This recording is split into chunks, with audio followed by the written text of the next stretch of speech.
जन्माद्यस्य तो नयादितर्तस् चार्थे सुभिज्ञः स्वराट् तेने ब्रह्महृदाय आदि कवये मुह्यन्ति यत्सूरयः तेजो वारि मृदां यथा विनिमयो यत्र त्रिसर्गो मृषा धाम्ना स्वेन सदा निरस्तकुहकं सत्यम परम धीमहि। प्रारंभ किस अक्षर से हो रहा है? ज्या अक्षर से प्रारंभ हो रहा है, जन्माद्यस से। और मैं आपसे निवेदन करूं, हमारे यहाँ पर शास्त्रों का नियम है, कोई भी ग्रंथ ज्या अक्षर से नहीं प्रारंभ करना चाहिए। क्यों? ज्या जो है ये दग्ध अक्षर है, जला हुआ अक्षर है। कौन से हैं? भा, हा, रा, घा, खा, सा आदि इन अक्षरों से ना तो कोई गीत प्रारंभ करना चाहिए, ना कोई श्लोक प्रारंभ करना चाहिए, ना ही कोई ग्रंथ का शुभारंभ करना चाहिए। और भागवतकार वेद व्यास जी ने ज्या अक्षर से ही प्रारंभ कर दिया। क्यों? और आज मंगलवार का दिन है, तो मैं आपसे और कुछ निवेदन करूं। मंगलवार के दिन लोग सुंदरकांड का पाठ करते हैं। सुंदरकांड में जो पहली चौपाई मिलती है, किस अक्षर से प्रारंभ होती है? आप पढ़ के देखें। जामोवंत के बचन सुहाए, जामोवंत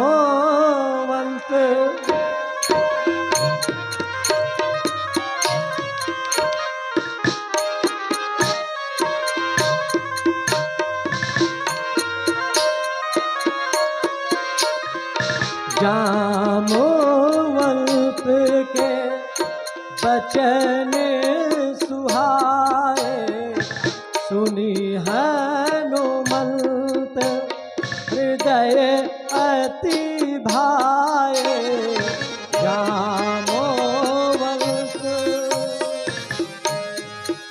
जामवंत किस अक्षर से सुंदरकांड का प्रारंभ है? ज्या अक्षर से। आज हनुमान जी महाराज का दिन है, तो थोड़ी सी वंदना उनकी भी करना आवश्यक है। अच्छा, जिन लोगों के पास समय है वे लोग तो 1 घंटे पाठ करते हैं, सुंदरकांड का पाठ कर लेते हैं। अच्छा, जिनके पास समय नहीं है, क्योंकि आजकल आदमी के पास समय कहाँ है, हम लोग बहुत कम वक्त हो गए हैं। कम वक्त माने समय, कम माने थोड़ा। प्रत्येक व्यक्ति किसी के पास समय ही नहीं है, तो वो लोग क्या करते हैं? सुंदरकांड का पाठ नहीं करते, वो हनुमान चालीसा का पाठ कर लेते हैं। और हनुमान चालीसा की जो पहली चौपाई है वो किस अक्षर से प्रारंभ है? उसमें भी आप पढ़िए कि जय जय जय हनुमान गोसाई, कृपा करहु गुरुदेव की नाई। जय जय जय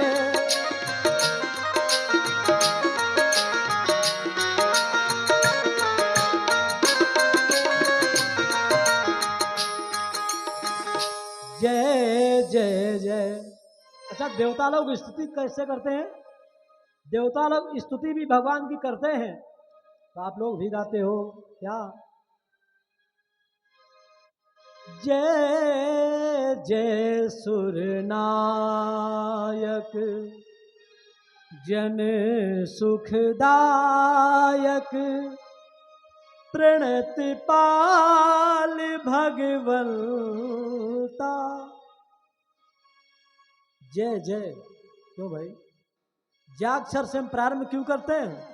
जब यह दग्ध अक्षर है, देखो ये हमारे लिए सारे सांसारिक नियम होते हैं, लेकिन किसी भी ग्रंथ जिसमें भगवान की चर्चा हो, हम उसको ज्या अक्षर से भी प्रारंभ कर सकते हैं। जामवंत के बचन सुहाए कितने अक्षर हैं? 11 अक्षर, और 11वें कौन है? वही भगवान सिद्धेश्वर महादेव जी के रुद्रांशावतार। रुद्र देह तजिने बस बानर भय हनुमान। 11वां रूप है भगवान हनुमान जी महाराज का। अच्छा, ऐसे भी आप सुनिए, ये जो ज्याक्षर आता है ना, ये वर्णमाला में किस नंबर पर आता है? आप कवर्ग पढ़िए, का खा गा घा अंगा चा छा जा, 5 3 कितने हो गए? 8। 8वां अक्षर मिलता है जा। और हनुमान जी करते क्या हैं? जो उन्हें अपनी मां के द्वारा मिला उसे वे सारी दुनिया वाले लोगों को देते हैं। आप पढ़ते हो, अष्ट सिद्धि नौ निधि के दाता, अष्ट सिद्धि नौ निधि के दाता,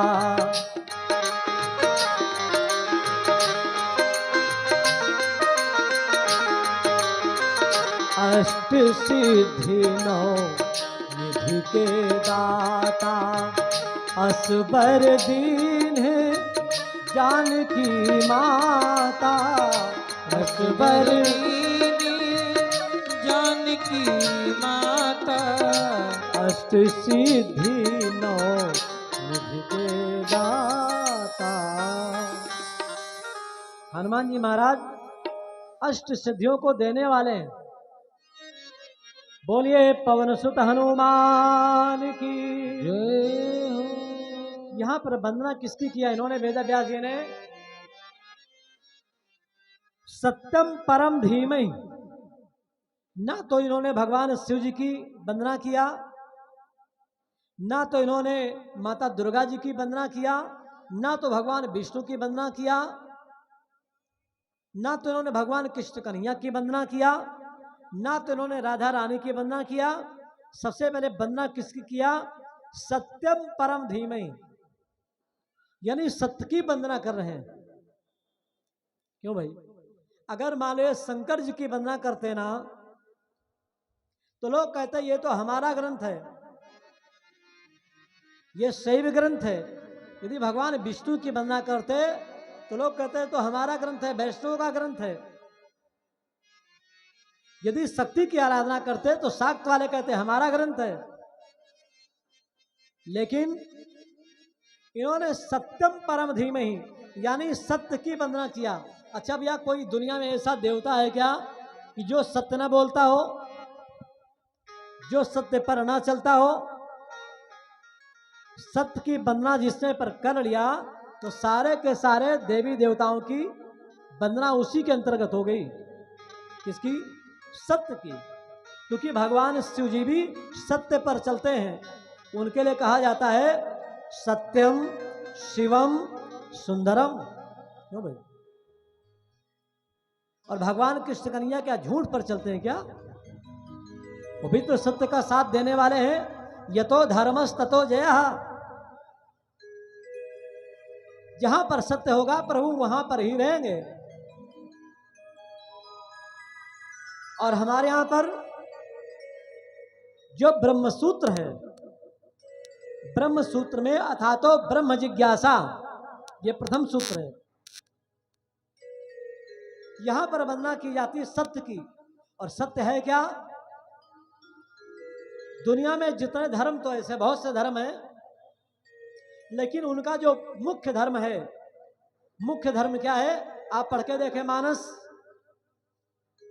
तुलसीदास जी ने लिखा क्या कि धर्म न दूसर सत्य समाना,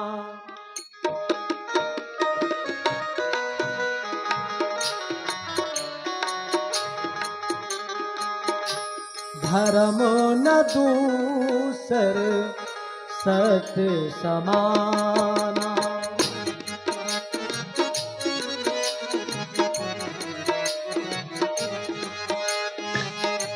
धर्म न दूसर सत्य समाना,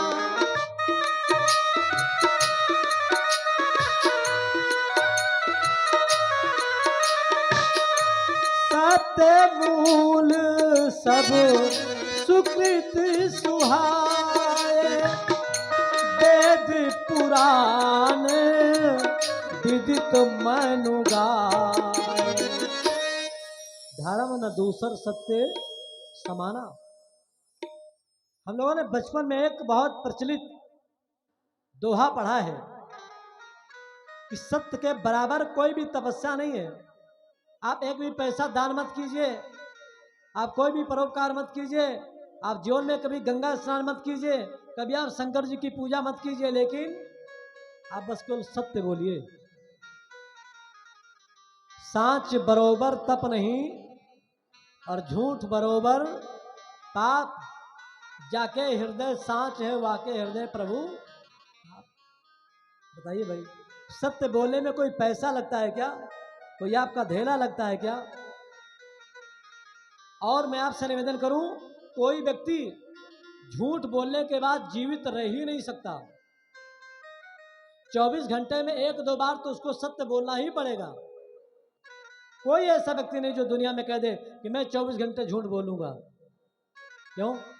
आपको भूख बहुत तेज लगी है, प्यास बहुत तेज लगी है, कोई व्यक्ति भोजन लेकर के, भैया चलो भोजन कर लो, भूख आपके बहुत तेज लगी है, आप क्या कहोगे? भैया हमारा पेट बहुत भरा है, हम नहीं खाएंगे।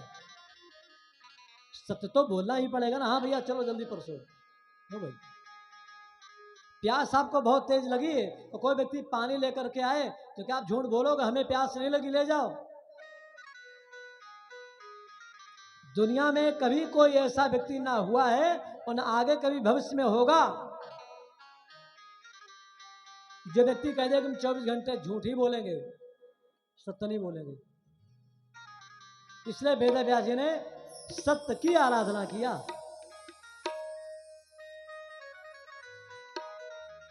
दूसरे श्लोक में निगम कल्प तरोर गलितम फलम सुख मुखादमृत द्रव संयुतम पिबत भागवतम रसमालयम मुहुरहो रसिका भुवि भावुका।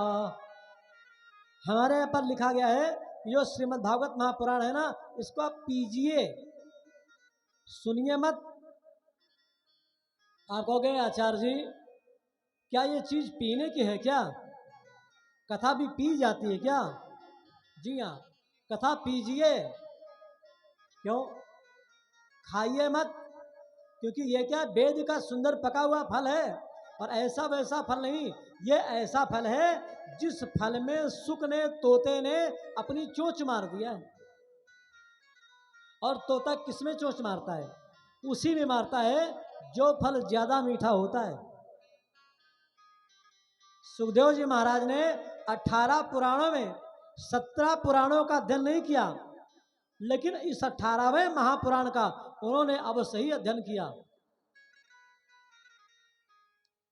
ऐसा कौन है ये भागवत महापुराण ऐसा पका हुआ फल है, रस से भरा हुआ है, रस का घर, रसमालयम। इसलिए इसको हमको पीना ही पड़ेगा। खाया तो वो फल जाता है जिसमें कोई गुठली हो, कोई छिलका हो, लेकिन भागवत ऐसा ग्रंथ है जिसमें ना तो छिलका है, ना कोई गुठली है, ना कोई बीज है। आप बताइए, दुनिया में कोई फल आपके पास ऐसा है क्या? कोई हो? आप लोग बताइए, दुनिया में कौन सा ऐसा फल है जिसमें ना तो कोई छिलका हो, ना कोई बीज हो, ना ही उसमें छिलका हो, केवल रस ही भरा हो? कोई है क्या फल? जी नहीं। एक फल प्राप्त होता, कौन? जिसका नाम है सहतूत।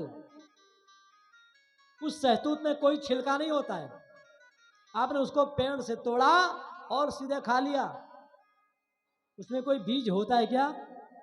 कोई छिलका होता है क्या? सेब है तो उसमें छिलका है, केला है तो उसमें छिलका है, लेकिन जो सहतूत होता है उसमें कोई भी ना तो छिलका होता है, ना उसमें कोई बीज होता है। आप उसको केवल तोड़िए और खाइए। उसी प्रकार से ये जो श्रीमद् भागवत महापुराण है, ये कोई वेद का पका हुआ फल है और इसमें न तो कोई गुठली है न तो कोई छिलका है। आप बस केवल इसको पीजिए, भागवत रस पान कीजिए। अब वंदना कर रहे हैं सूत जी महाराज, किसकी? नारायणम नमस्कृत्य नरम चैव नरोत्तमम। पहले ही श्लोक में भगवान की वंदना की गई जो सत्य के प्रतीक हैं। दूसरे श्लोक में इस भागवत की महिमा बतलाई गई, बोले रस है इसका पान करना चाहिए। तीसरा श्लोक अब वंदना की जा रही है, किसकी? आदिदेव नारायण भगवान जगन्नाथ की। नारायणम नमस्कृत्य नरम चैव नरोत्तमम। जो भगवान नर और नारायण है ना, उन दोनों की वंदना की जा रही बद्रीनाथ धाम में रहने वाली। और देवीं सरस्वतीं व्यासम ततो जय मुदीरयेत्। माता सरस्वती देवी की वंदना की जा रही। क्यों? क्योंकि बिना ज्ञान की देवी की आराधना किए कोई व्यक्ति श्रीमद् भागवत महापुराण की कथा कह ही नहीं सकता। क्योंकि विद्यावताम भागवते परीक्षा।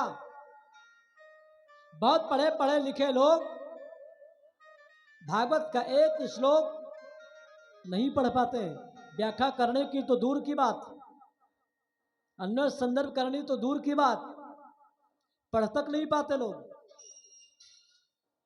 तो इसलिए माता सरस्वती देवी की आराधना किया गया।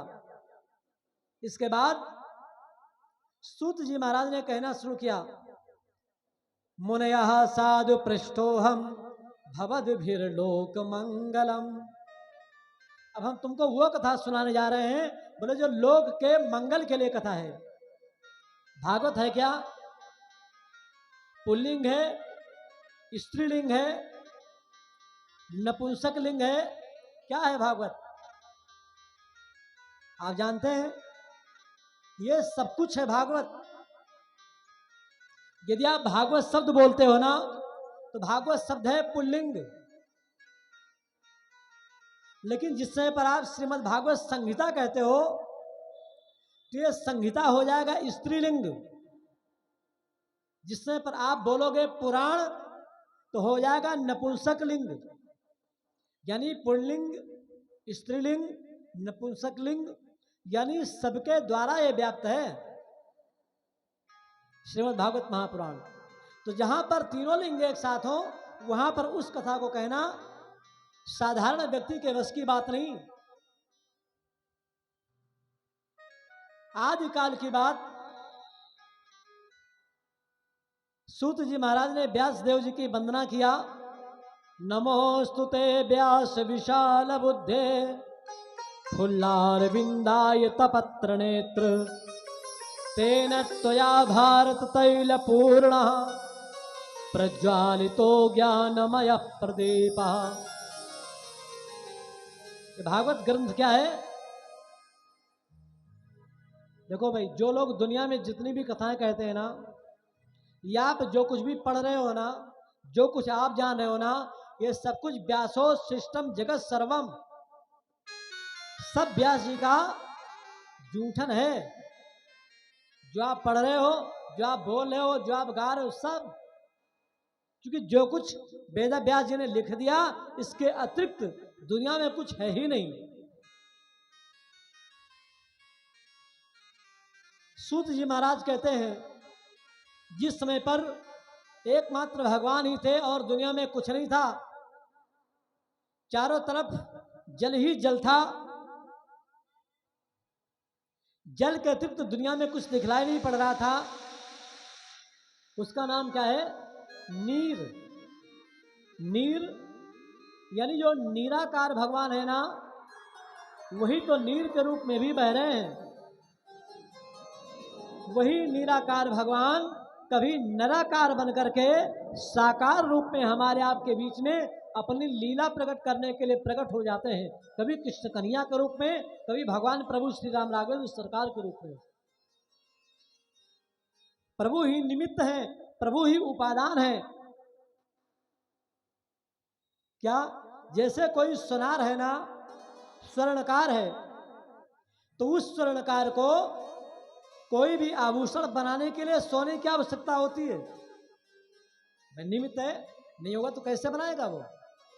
कोई व्यक्ति कुम्हार है, कुम्हार को कोई भी पात्र तैयार करने के लिए मिट्टी की आवश्यकता पड़ेगी। लेकिन भगवान कैसे हैं, ना तो उनको मिट्टी की आवश्यकता है, ना तो उनको सोने की आवश्यकता है। प्रभु ही निमित्त है, प्रभु ही उपादान है। कैसे? आपने मकड़ी को देखा होगा, एक मकड़ी होती है जिस मकड़ी के मुख से वो अपना जाला बनाती है, लेकिन जब आवश्यकता पड़ी तो मकड़ी उसी जाले को निगल लेती है। यही कार्य प्रभु का है।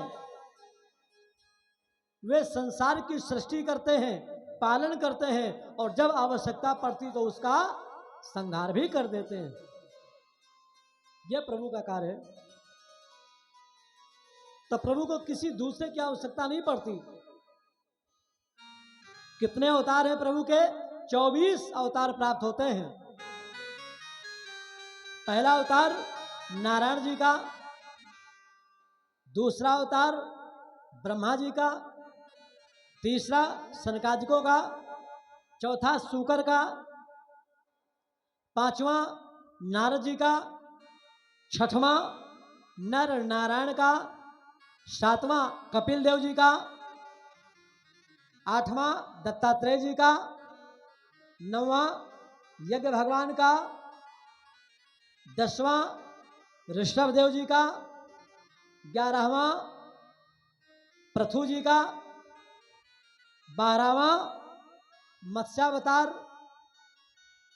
और 13वां कच्छप भगवान का, 14वां भगवान धन्वंतरी का, 15वां भगवान मोहिनी जी का, 16वां नरसिंह जी का। ध्यान देकर के सुनिए, हमको आपको अपने प्रभु के बारे में जानकारी होनी चाहिए। हम अपने बच्चों को आजकल बताते नहीं है कि भगवान के कितने अवतार हैं। बताइए, कम से कम उनको अपने शास्त्रों के बारे में जानकारी दीजिए। 17वां अवतार भगवान वामन का, 18वां परशुराम जी का, 19वां भगवान व्यास जी का, 20वां राम का, 21वां बलराम जी का, 22वां अवतार भगवान कृष्ण कन्हैया का है, जिसका आप लोग कथा सुनने के लिए बैठे हो। 23वां अवतार हंस का, 24वां हयग्रीव। ये 24 अवतार आपके मुख्य बतलाए गए। और जो 25वां अवतार अभी कलयुग में होगा, कहां पर? विष्णु यश ब्राह्मण के यहां पर संभल में, जिस समय पर मिलेच्छों का राज्य हो जाएगा, भगवान विष्णु यश के यहां पर कल के रूप में प्रकट होंगे, और प्रकट होने के बाद उनका नाश करेंगे। घोड़े की सवारी होगी, हाथों में बढ़िया सुंदर तलवार होगी। यह 24 घंटे 24 अवतार ही क्यों? हमारे आपके जीवन में 24 घंटे हैं, और 24 घंटे भगवान के एक एक रूप का आप ध्यान कीजिए। इस प्रकार से 24 घंटे। और हमारे यहां पर जो गायत्री मंत्र है, गायत्री मंत्र में भी भैया 24 अक्षर प्राप्त होते हैं। और आपसे बताऊं, हमारे आपका जो शरीर है ना, हमारे आपके शरीर में 24 पसलियां होती, पसली। भगवान प्रभु श्री राम राघवेंद्र सरकार के चरण में 24 चरण चिन्ह होते हैं, और माता सीता जी के चरणों में 24 चरण चिन्ह होते हैं। एक एक चिन्ह का हम ध्यान करें, क्योंकि बड़ी मुश्किल से ऐसा समय आता है जब हम 24 भगवान में से हम किसी भी भगवान का ध्यान कर लें, लेकिन ध्यान कब करेंगे? जब हमारे मन के अंदर उनके प्रति प्रेम होगा तब। आज बड़े समय के बाद, लगभग 30 वर्ष अधिक हो गए होंगे, जब मैंने श्रीमद् भागवत महापुराण की कथा घर के अंदर कही थी, और तभी हमारे आदरणीय सामान्य भैया परीक्षित जी जजमान थे।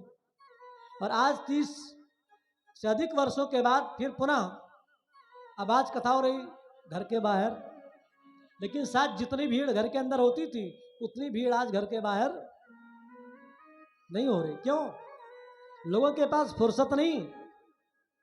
घड़ी हाथ में तो बांधे हैं लेकिन उस घड़ी का सदुपयोग नहीं कर पाते। और व्यक्ति के जीवन में जब ऐसा अवसर आ जाए ना, धन्य घड़ी सोई जब सत्संगा। एक घड़ी आधिऊ में पुनियाद, तुलसी संगत साधु की हरे कोटि अपराध। आज कितने दिनों के बाद ये सुअवसर आपके हाथ लगा है जो आपको ये कथा सुनने को प्राप्त हो रही है। इसलिए कह रहा हूं कि बड़ी किस्मत से आई घड़ी, बड़ी किस्मत से आई घड़ी, काहे देखे घड़ी हर घड़ी। हो बड़ी किस्मत से आई घड़ी, काहे देखे घड़ी हर घड़ी।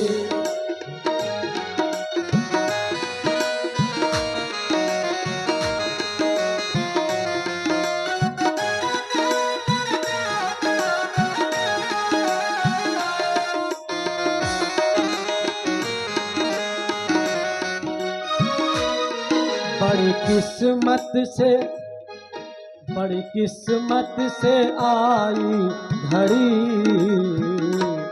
काहे देखे घड़ी हर घड़ी।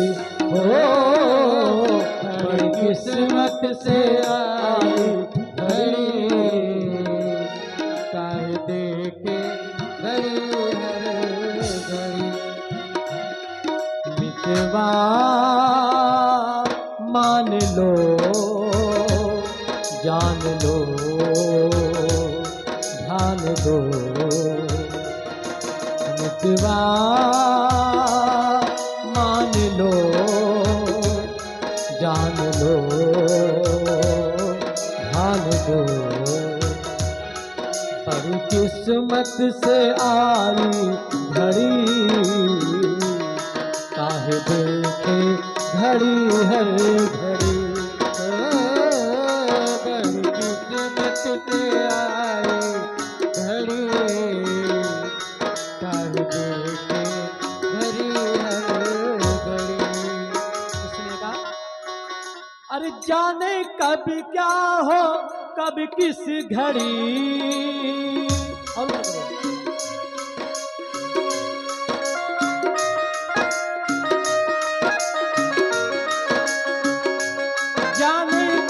क्या हो कब किस घड़ी,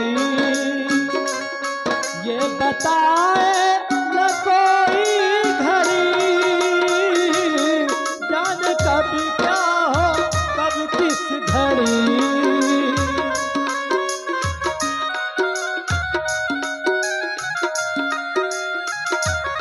ये बताए न कोई घड़ी।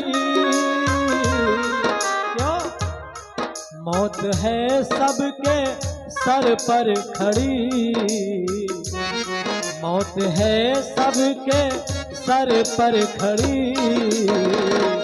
काहे देखे घड़ी हर घड़ी। हो मौत है सबके सर पर खड़ी,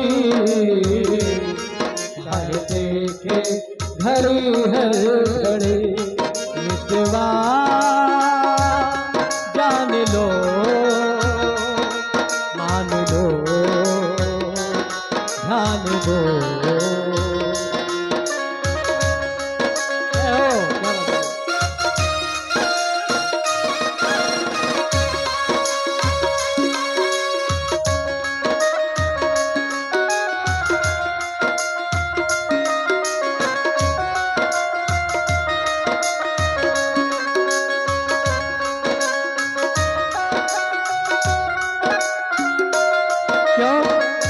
हमारा जीवन कितने दिन का है?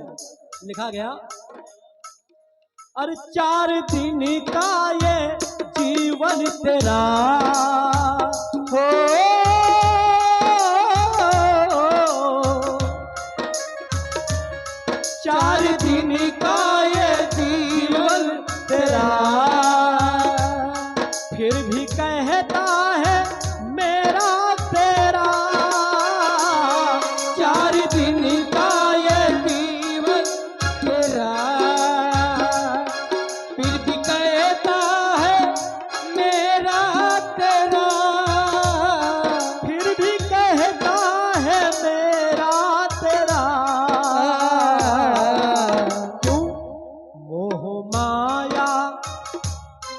मोह ममता की बेड़ी पड़ी पाँव में, मोह ममता की बेड़ी पड़ी,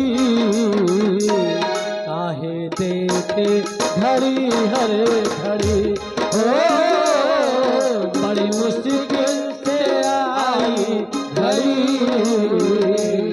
काहे देखे घड़ी हर घड़ी। तेरा जान लो मान लो ध्यान दो,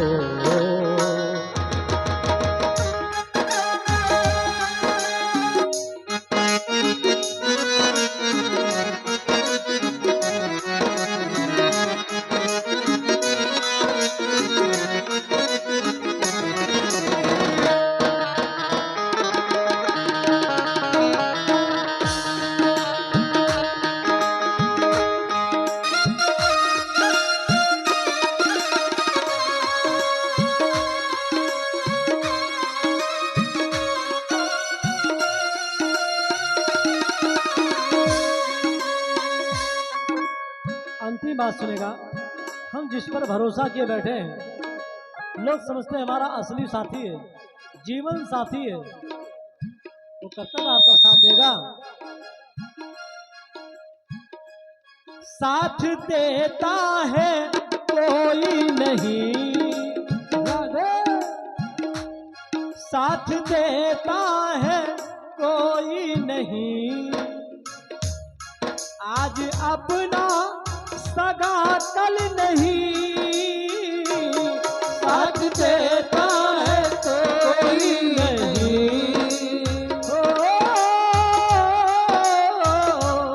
साथ देता है कोई नहीं, आज अपना सगा कल नहीं, आज अपना सगा कल नहीं। क्यों? अरे मुन्ना टूटे सांसों की लड़ी, मुन्ना टूटे, कल हमारी नहीं कि हमने गीत लिखा तो कल हमारी टूटेगी, तुम्हारी भी टूटेगी। हाँ? मुन्ना टूटे सांसों की लड़ी, काहे देखे घड़ी हर घड़ी, ओ बड़ी किस्मत से आई घड़ी, काहे देखे घड़ी हर घड़ी, बड़ी किस्मत से आई घड़ी, बड़ी किस्मत से आई घड़ी, काहे देखे घड़ी हर घड़ी, बड़ी किस्मत से आई घड़ी, काहे देखे घड़ी हर घड़ी। जय श्री राधे राधे राधे। राधे राधे। अरे राधे राधे तो बोलना पड़ेगा भाई, ना अकेले एक साथ बोल पाओ, आधे आधे बोलो, है ना? बोले जय श्री राधे। अभी नहीं बोल रहे आधे, जरा जोर से बोले सभी लोग भाई। बोले पवन सुत हनुमान की। आगे वाले का जय, पीछे वाले का हमसे का मतलब है, हमका तो कुर्सी मिल गए, है ना? पीछे वाले सोफा पर बैठे हुए अपनी सीट संभाल के रखिए, क्योंकि सीट का भी कोई भरोसा नहीं है, कब कुर्सी रहे चली जाए। इसका नाम है क्रूर सी। आइए चलते हैं पुनः कथा की ओर, अपना ध्यान आप ले चले। मैंने आपसे 24 अवतारों की चर्चा किया है। भगवान के 24 अवतार हैं, और ऐसे एक से एक सुंदर अवतार हैं जिनकी कथा को यदि हम श्रवण करें तो हमारा आपका जीवन सफल हो जाए। और हमारे पर जो बड़े बड़े साधु संत हैं ना, वे साधु संत भी भगवान की कथाओं को सुनने के लिए अपना जो संन्यास आश्रम है ना, उसको भी त्याग देते हैं और त्याग करके भगवान की कथाओं को सुनने के लिए आ जाते हैं। जैसे मैंने आपसे कल कहा था, भृगुर वशिष्ठ च्यवनश्च गौतमो देवातिथिर देवल देवरातव। कितने बड़े बड़े ऋषि मुनि लोग बताओ भगवान की कथा सुनते हैं, और आज हम कथा सुनने नहीं जाते। क्यों? अरे बोले कौन सी कथा? वो जो कथा कहते हैं ना, वो सब हमको कथा मालूम है। लोग भगवान सत्यनारायण जी की भी कथा सुनने के लिए नहीं जाते। अरे क्या सुनना पंडित जी, बस वही लीलावती कलावती की कथा है। देखो, अगर कुछ लेना है ना, तो अपना हृदय का जो पात्र है ना, जो बर्तन है ना, आप उसको खाली करके आइए, तब आपको कुछ मिलेगा।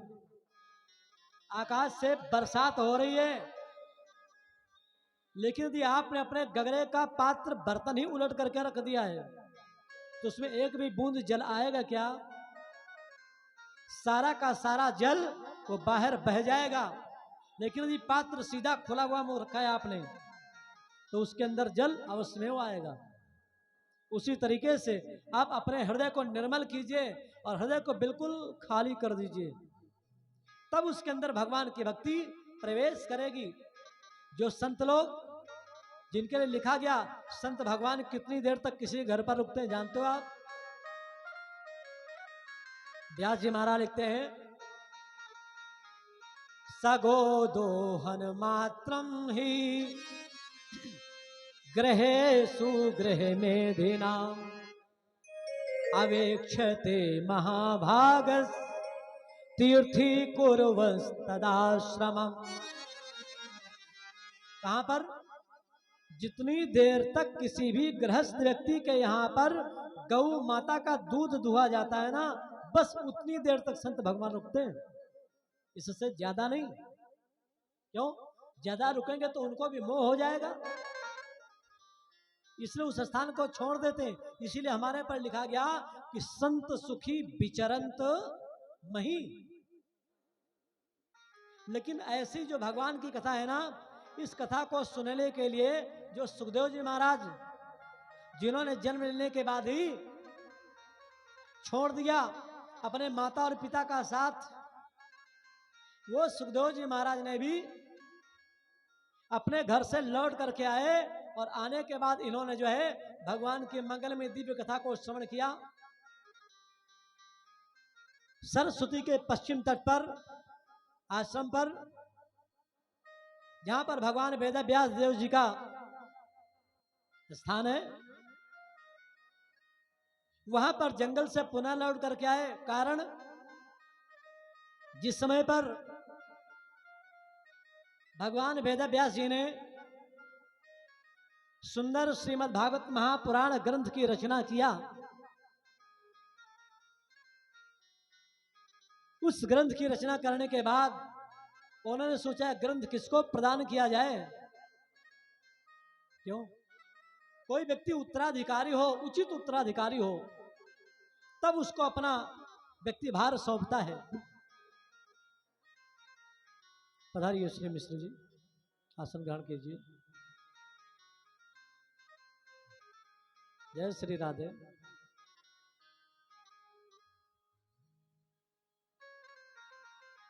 गुरु जी के संग हमने आपके यहाँ पर भी रंजित पुलनारी में भी श्रीमद् भागवत महापुराण इसी ग्रंथ के माध्यम से पहुंचने का अवसर प्राप्त हुआ।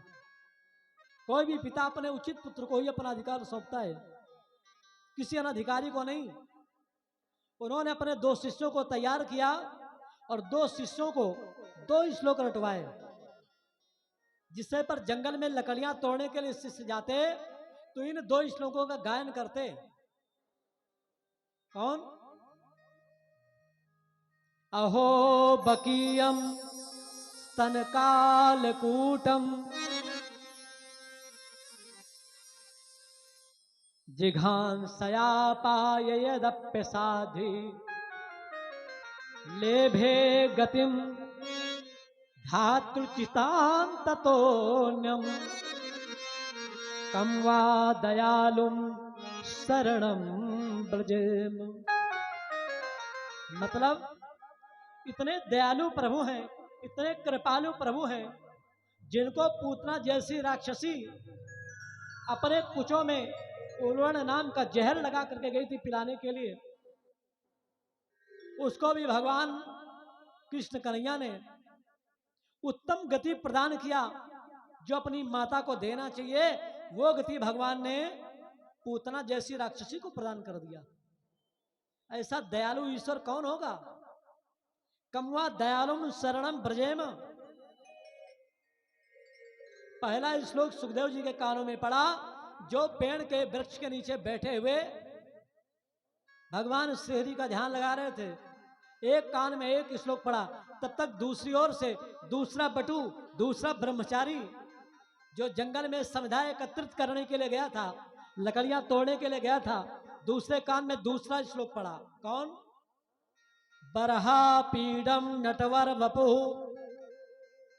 कर्णयो कर्णिकारम बिभ्रदवासः कनक कविशम वैजयंतीं च मालाम रंध्रान वेणोरधर सुधया पूरयन गोप वृंदै वृंदारण्यम स्वपदरमणम प्राविशद गीत कीर्ति। मैं मन भगवान के चरणों की वंदना करता हूँ, जो गोधूली बेला में सायंकालीन गऊओं को चराने के बाद नंगे पैर उन गऊओं के पीछे पीछे गऊ के खुर के द्वारा उड़ती हुई जो रज है भगवान के मस्तक पर, उनके बालों पर, उनके अंग प्रत्यंग पर गिर रही है। आज हम लोग जिस डस्ट से बचना चाहते हैं, जरा से धूल हो गया भैया हटा हटाओ नहीं परेशानी हो जाएगी, वो गऊ की रज जो है ना भगवान अपने सिर पर धारण करते हैं। अधरों पर मंद मंद मुरली बजाते हुए, वादन करते हुए, वेणु वादन करते हुए जिस समय पर ब्रजमंडल के उन पावन परम गलियों में प्रवेश करते हैं, गोपियां इंतजार करती हैं, प्रतीक्षा करती हैं। कौन सी माला है जानते हो आप? बैजंती की माला। जो घुंघचियां होती है ना, लाल लाल रंग वाली, जिनकी कोई कीमत नहीं, जंगल में जो उगाती हैं, उनकी माला बना करके छोटे छोटे गोप बालक भगवान कृष्ण कन्हैया को पहना देते हैं। और जो जंगल में मेघ की गर्जन को सुन करके नृत्य करते हुए जिस समय पर मयूर नर्तन करते हैं ना, तब उनके पंख गिर जाते हैं। उन जमीन पर गिरे हुए पंखों को उठा करके वो गोप मंडली एक उसी का मुकुट बना देते हैं और भगवान कृष्ण कन्हैया के मस्तक पर रख देते हैं। भगवान उसको भी स्वीकार कर लेते हैं। कनेर के पुष्प जो पीले पीले आपको हर कहीं पर मिल जाएंगे, उन कनेर के पुष्पों की माला को भगवान धारण कर लेते हैं। और उस माला को धारण करने के बाद प्राविशद गीत कीर्ति, वृंदावन में जिस समय पर प्रवेश करते हैं ना, तो सारे लोग जय जयकार कर उठते हैं। गोपियां धन्य हो प्रभु, कितने सुंदर हैं, जिनके लिए कहा गया अधरम मधुरम बदनम मधुरम नयनम मधुरम हसितम मधुरम अधरम मधुरम बदनम मधुरम नयनम मधुरम हसितम मधुरम अधरम।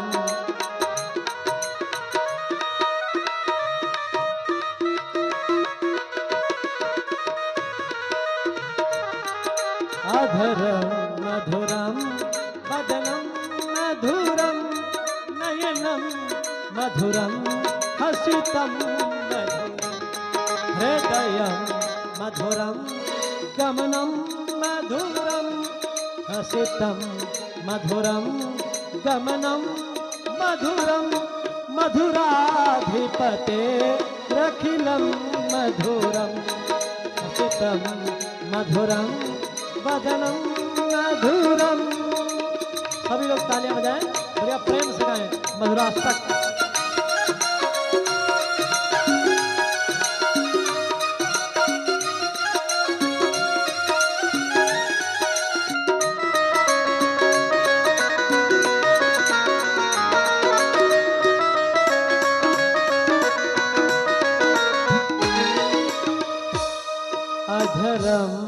मधुरम वदनम मधुरम नयनम मधुरम हसीतम मधुरम।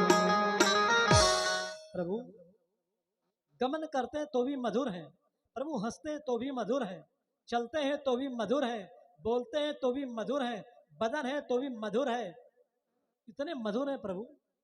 हम लोग प्रभु के बारे में क्या कहते हैं, प्रभु के जो चरण है ना वो कमल है,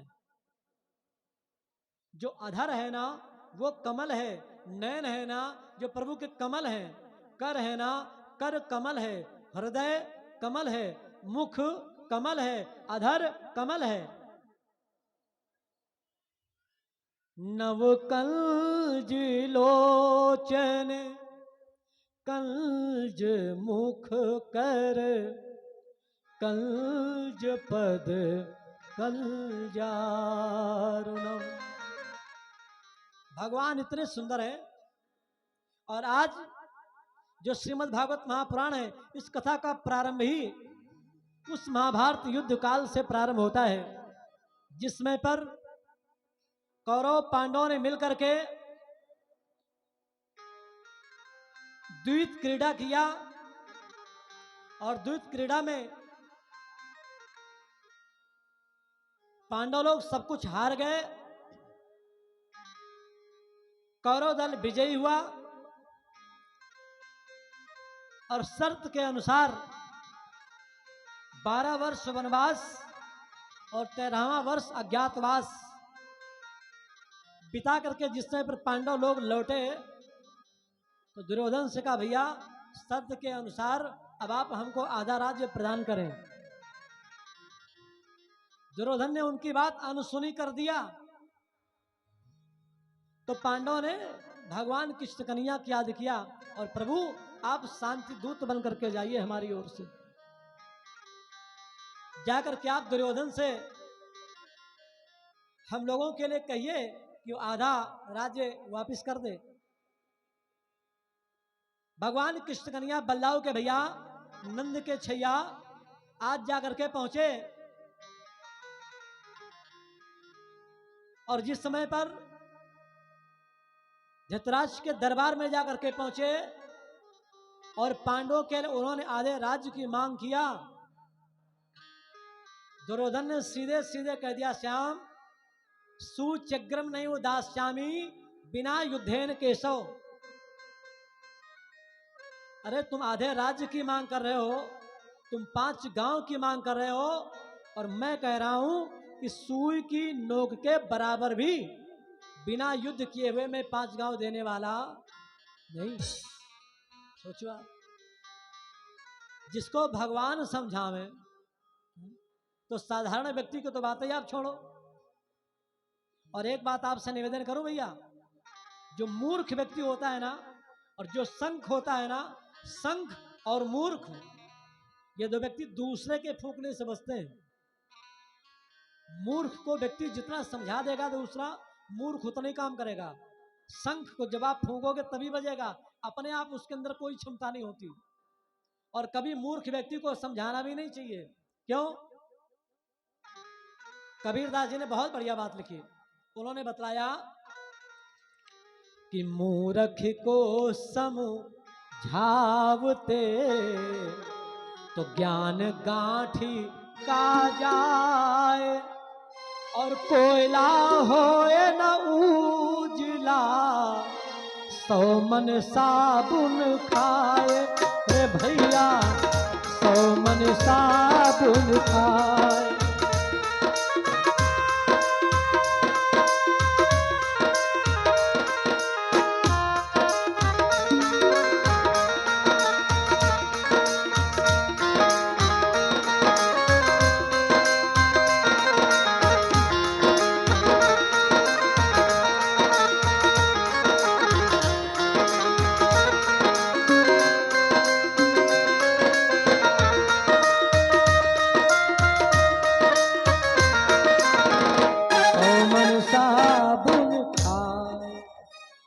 अगर आप किसी मूर्ख को समझाओगे ना तो जो आपके पास ज्ञान होगा ना वो भी आपका चला जाएगा पास से।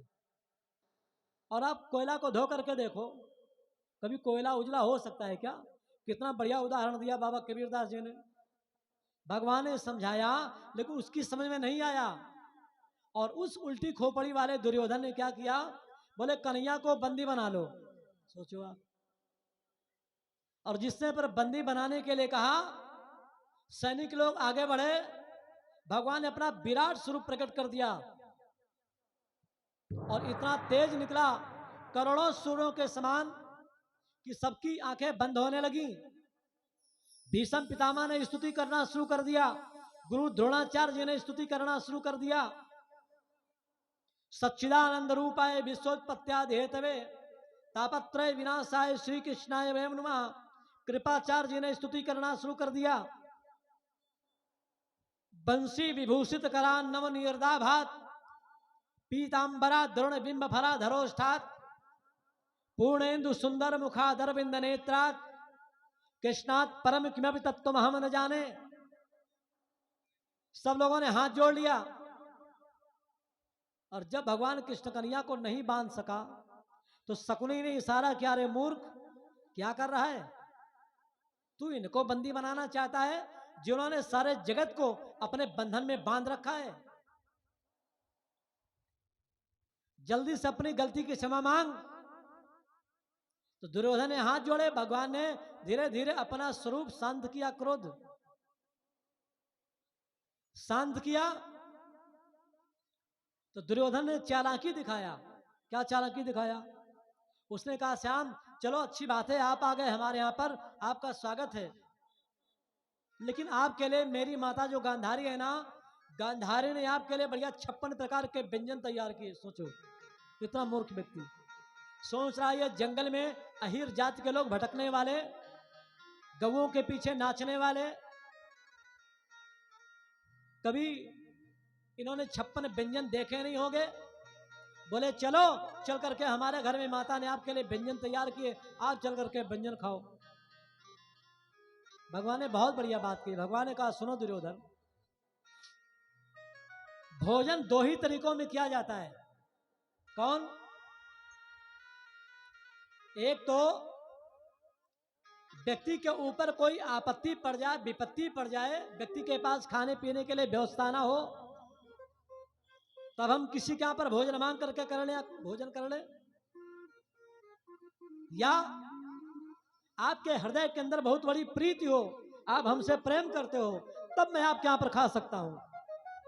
दुर्योधन, हमारे ऊपर इतनी बड़ी कोई आपत्ति विपत्ति पड़ी नहीं और प्रेम तुम्हारे अंदर है नहीं, तो दोनों ही परिस्थितियों में मैं तुम्हारे यहां पर भोजन नहीं कर सकता हूं। और फिर आज तो मैं वैसे भी नहीं कर सकता था। क्यों? क्योंकि आज तो हमारा निमंत्रण हमारे विदुर काका के यहां पर, विदुर जी बेचारे वहीं पर कोने में खड़े। विदुर जी ने मन में सोचा, हमने इनसे कब बात किया, हमने कब इनको निमंत्रण दिया, हमने तो कहा ही नहीं, ये हमारे घर वाला क्यों जाएंगे। भगवान कृष्ण कन्हैया ने इशारा किया, नजर से नजरें मिल गई। बोले विदुर जी शांत रहो। नजर ने नजर से मुलाकात कर ली, रहे दोनों खामोश और बात कर ली। विदुर जी प्रसन्न हो गए, चलो आज इस दीन की कुटिया में भगवान प्रभु पधारेंगे। और बताऊं आपसे, भगवान तो आपके भाव के भूखे हैं। भगवान क्या कहते हैं कि भाव का भूखा हूं मैं और भाव ही बस सार है, और भाव से मुझको भजे तो भैया भाव से बेड़ा पार है। और भगवान तो भक्त के घर को अपना ही घर समझते हैं।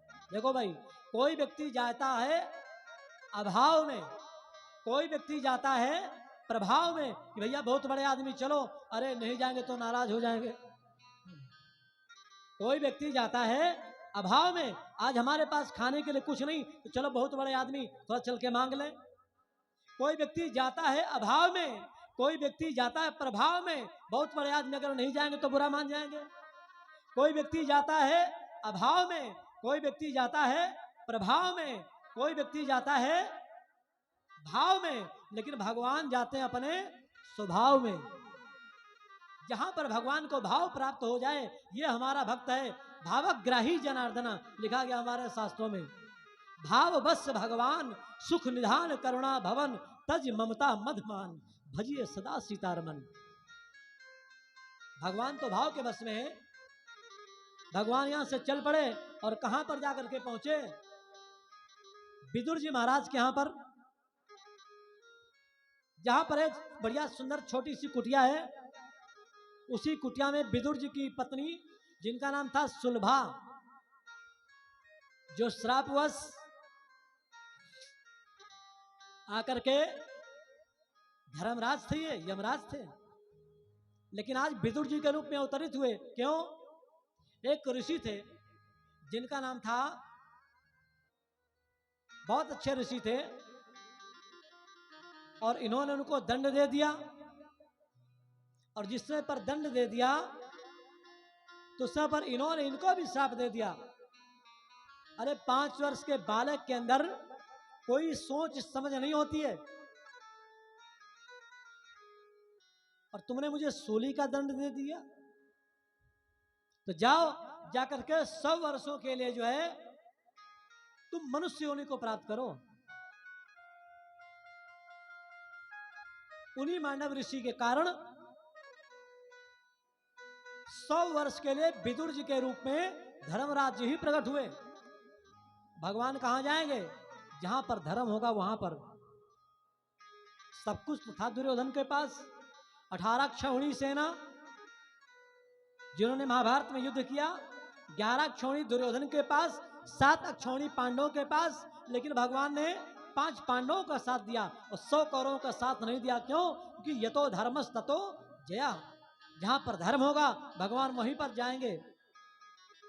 और आज धर्म कहां पर है? जो धर्मराज के रूप में विदुर जी प्रकट हुए हैं। विदुर जी के घर में भगवान जाकर के पहुंचे और जाकर के कुंडी खटखटाई।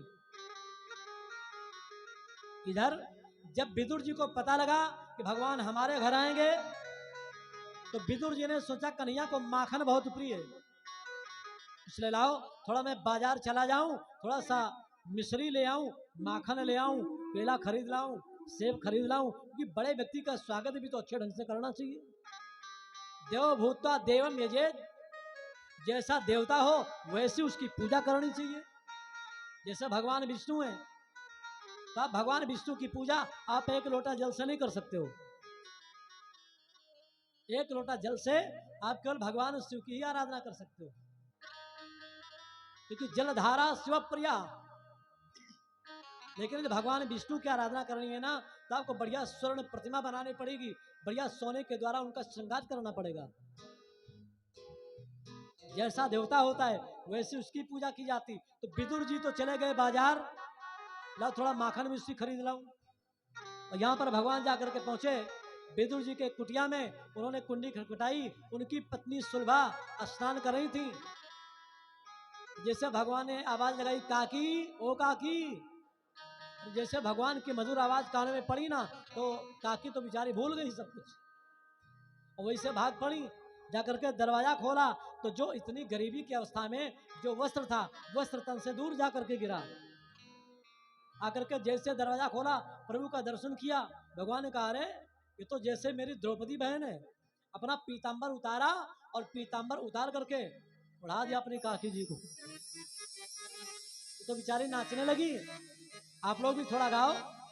अरे विदुर घर आए गए बांके बिहारी, विदुर घर आए गए बांके बिहारी। गाइए, तालियां बजाइए। विदुर घर आए गए बांके बिहारी, विदुर घर आए गए बांके बिहारी। विदुर घर आए गए बांके बिहारी। बांके बिहारी वो मोहन मुरारी, बांके बिहारी हो मोहन मुरारी। विदुर घर, विदुर घर, विदुर घर आए गए बांके बिहारी, विदुर घर आए गए बांके बिहारी। विदुर घर आए गए बांके बिहारी।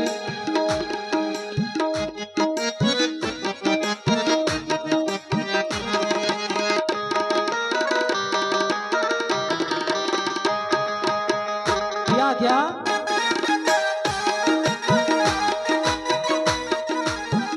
ऊंचे आसन पर बैठायो, ऊंचे आसन पर बैठायो, प्रेम सहित प्रभु चरण धुलायो, प्रेम सहित प्रभु चरण दुलायो।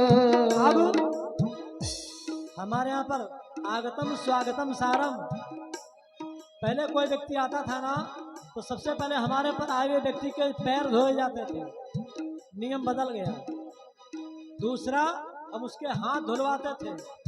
तीसरा, हम उसका मुख प्रक्षालन करवाते थे। चौबारा स्नान करवाते थे। लेकिन आज सब बदल गया। लेकिन आज भी भगवान के चरण धोए उसके बाद वो तो नाच रही प्रेम से, दे दे तारी नाच रही आए गए काक बिहारी, विदुर घर आए गए।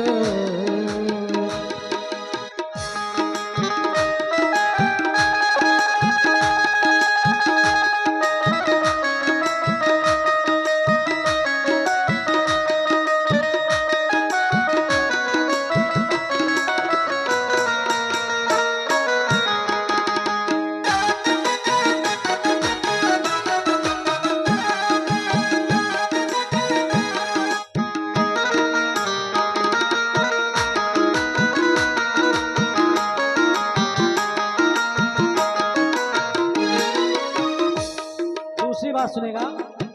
प्रबल प्रेम की धारा बहाए रही, प्रबल प्रेम की धारा बनाई, प्रबल प्रेम की धारा बहाए रही।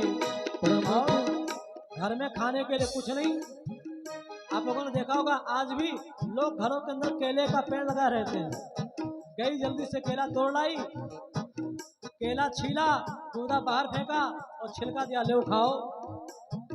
प्रबल प्रेम की धारा बहाए रही, गूदा को फेंक वो तो छिलका खिलाए रही, गूदा को फेंक वो तो छिलका खवाए रही।